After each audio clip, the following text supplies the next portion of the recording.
Welcome back to Rcomics, and this is the poll list for 10/13/2021. Every Tuesday, I give you the top 7 books I'm most looking forward to this week. Without any further ado, here they are. Up first, Army of Darkness, 1979, number 2. Writer Rodney Barnes, artist Tom Garcia, cover art Arthur Sudan. This is one of the fun books that they started doing one-shots off Dynamite, where they were taking Vampirella and Red Sonja and putting them in different time frames. But they took Rodney Barnes from Philadelphia, they gave him Army of Darkness, and they put him in 1979 New York City. This first issue was a lot of fun, kind of the setup. So a lot of setup, hoping number 2 is the payoff. Like Rodney Barnes' Philadelphia, like the first issue, want to see what issue number 2 goes for. I think this is a 5-part series, Army of Darkness 1979, but it's coming off from Dynamite, and it's a lot of fun. It is the first series out of time travel with their main characters. There was a one-shot for Vampirella and a one-shot for Red Sonja. You can go back and grab those. They were good, but this one was the most promising, and I can see the series that they were thinking about with this Army of Darkness 1979. So hopefully number 2's more of the story, more of the push, because number 1 was set up, and at the end of it there was a good little cliffhanger there. So really looking forward to number 2. Can't wait to get my hands on it. Go pick up Army of Darkness 1979 number 2. Next, Batman 89 number 3. Writer Sam Hand, art and cover art by Joe Quinones. So this is the Batman that takes place in the 1989 Batman movie universe.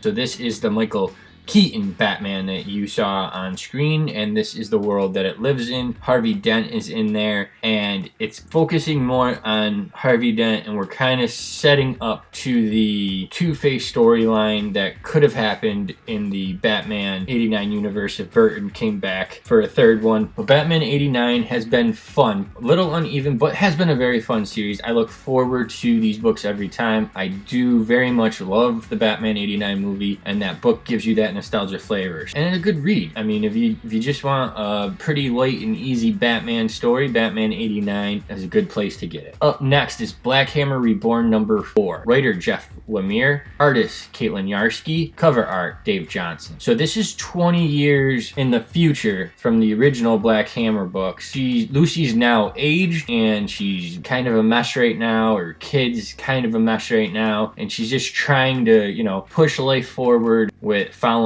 Lucy years later.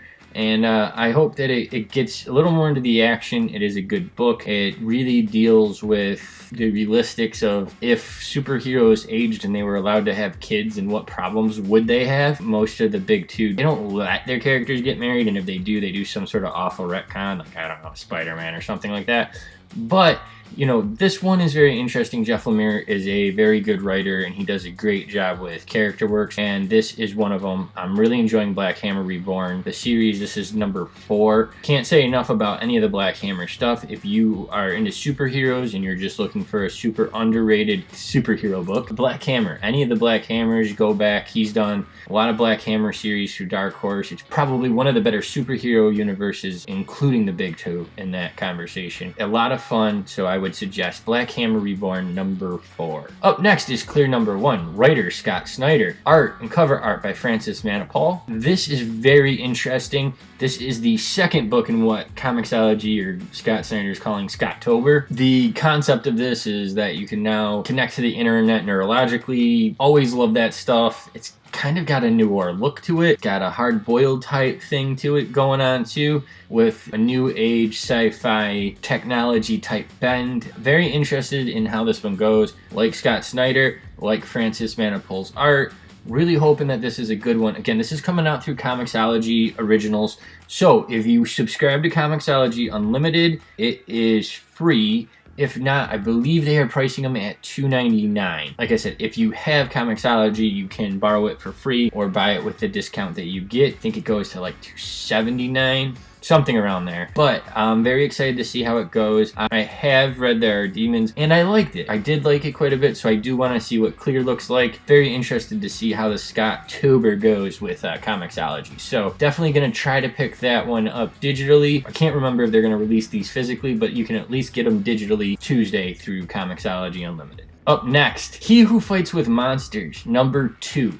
Francisco Artabani, art and cover art by Weather Del Algira Hope. This is a very cool book. It is set in World War II time period. This is coming out from Ablaze. Again, this is number 2. I very much like number 1. I want to see where this story goes. I usually give books three books before I decide I want to keep them, but I think this is a five issue series. Very much can't wait for number 2 on this one. This is a good World War II comic. If you're looking for something a little bit different, He Who Fights with Monsters number 2. Can't suggest it enough. Up next is the finale to Immortal Hulk. Immortal Hulk number 50. Writer Al Ewing. Artist Joe Bennett. Cover art Alex Ross. As you can see, I kind of had to flip the cover there. It's a beautiful cover. Alex Ross has done all the covers for this series, has never disappointed. It's a very good series. It's probably one of the better Hulk runs. I'm really enjoying it. This is finally going to wrap it all up, and this is right before he hands off to Donny Cates to take the series in a completely different direction. But if you liked Immortal Hulk, this is going to be the end of it. Obviously, Joe Bennett's still on this book. There's a whole bunch of controversy around that, but the book is very good. Joe Bennett is a good artist, all that other stuff, whatever it is, it is. But this is a really good end of the story. I suggest picking up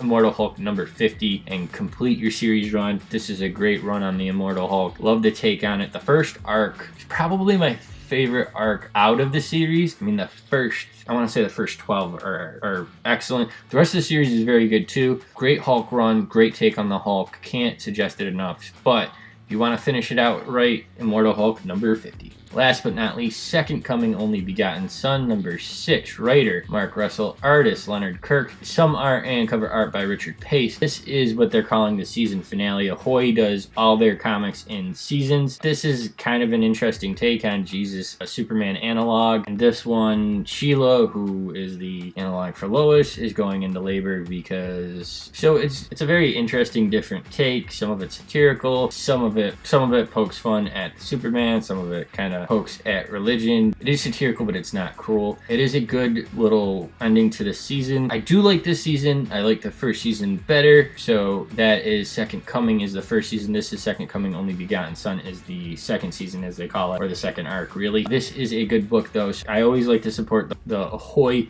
Comics guys because they are hometown guys. So always looking forward to, supporting them. So I'm going to be picking up Second Coming Only Begotten Son number 6. And that is the poll list for this week. Let me know what you're looking forward to. Let me know what you're not looking forward to. Like, share, and subscribe down below, and I will see you next time for the poll list.